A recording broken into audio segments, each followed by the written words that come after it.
मैया रानी के चरणों में प्रणाम करती हूँ, मेरा प्रणाम स्वीकार हो। जितना देवी देवता है सबको चरणों में प्रणाम करती हूँ, मेरा प्रणाम स्वीकार हो, मेरा प्रणाम स्वीकार हो। मैं मंजू सिंह एक माता रानी के भजन लेके आई हूँ। मेरे भजन को अच्छा लगे तो कमेंट में हर हर महादेव यूट्यूब के माध्यम से लाइक सब्सक्राइब कर दीजिएगा। हम आप लोग को धन्यवाद करती हूँ। धन्यवाद धन्यवाद। जय माता जय माता। कौन डाल रो पारई मालिया कौन डाल मालिया रो पई है मैया है कौन डलवा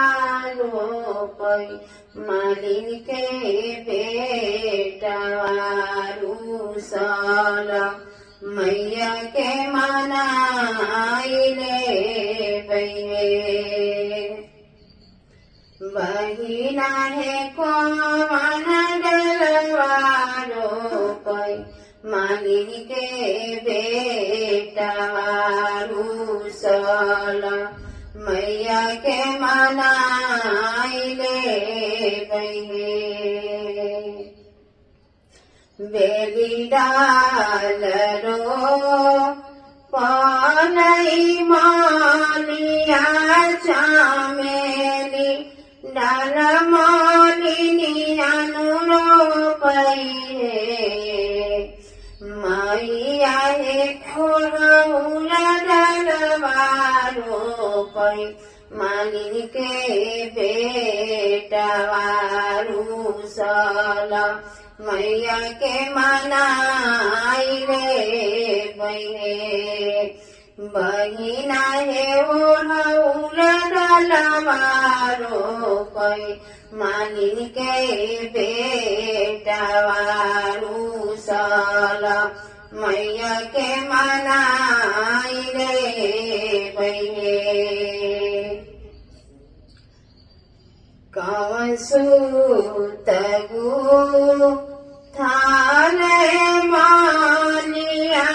कामना सूत मालिनिया गुथई है बहिना है कौन सूता गुथई मालिन के बेटा रूसल मैया के मनाइले बहे बहिना है कौन सुतवा गुथई मालिन के रे बेटा रूसल मैया के मनाइले बहे बांस सूत गो थाने मालिया तारे सन धागा मालिनिया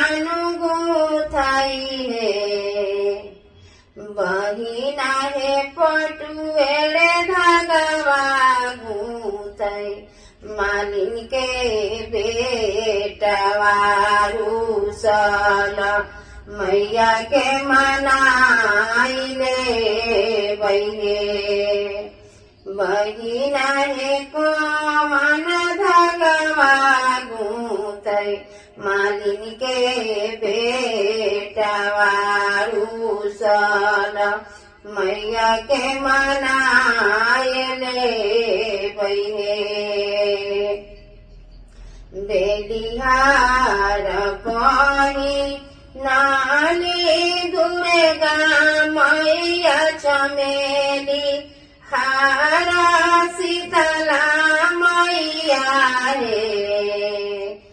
बेलिहार पाही नानी दुर्गा मैया चमेली हारा शीतला मैया रे बहिना रे ओढ़ौल हरवा पहिने मैया जगदा मारू साल मैया के मनाए ले भैये बहिना हे ओढ़ौला हरवा पहिने मैया जगदाम मारू साल मैया के मनाए ले भैये बहिना हे ओढ़ौला हरवा पहिने मैया जगदाम मारू साल मैया के मनाए ले भैये मैया हे रूसल मैया के हम लेवै माना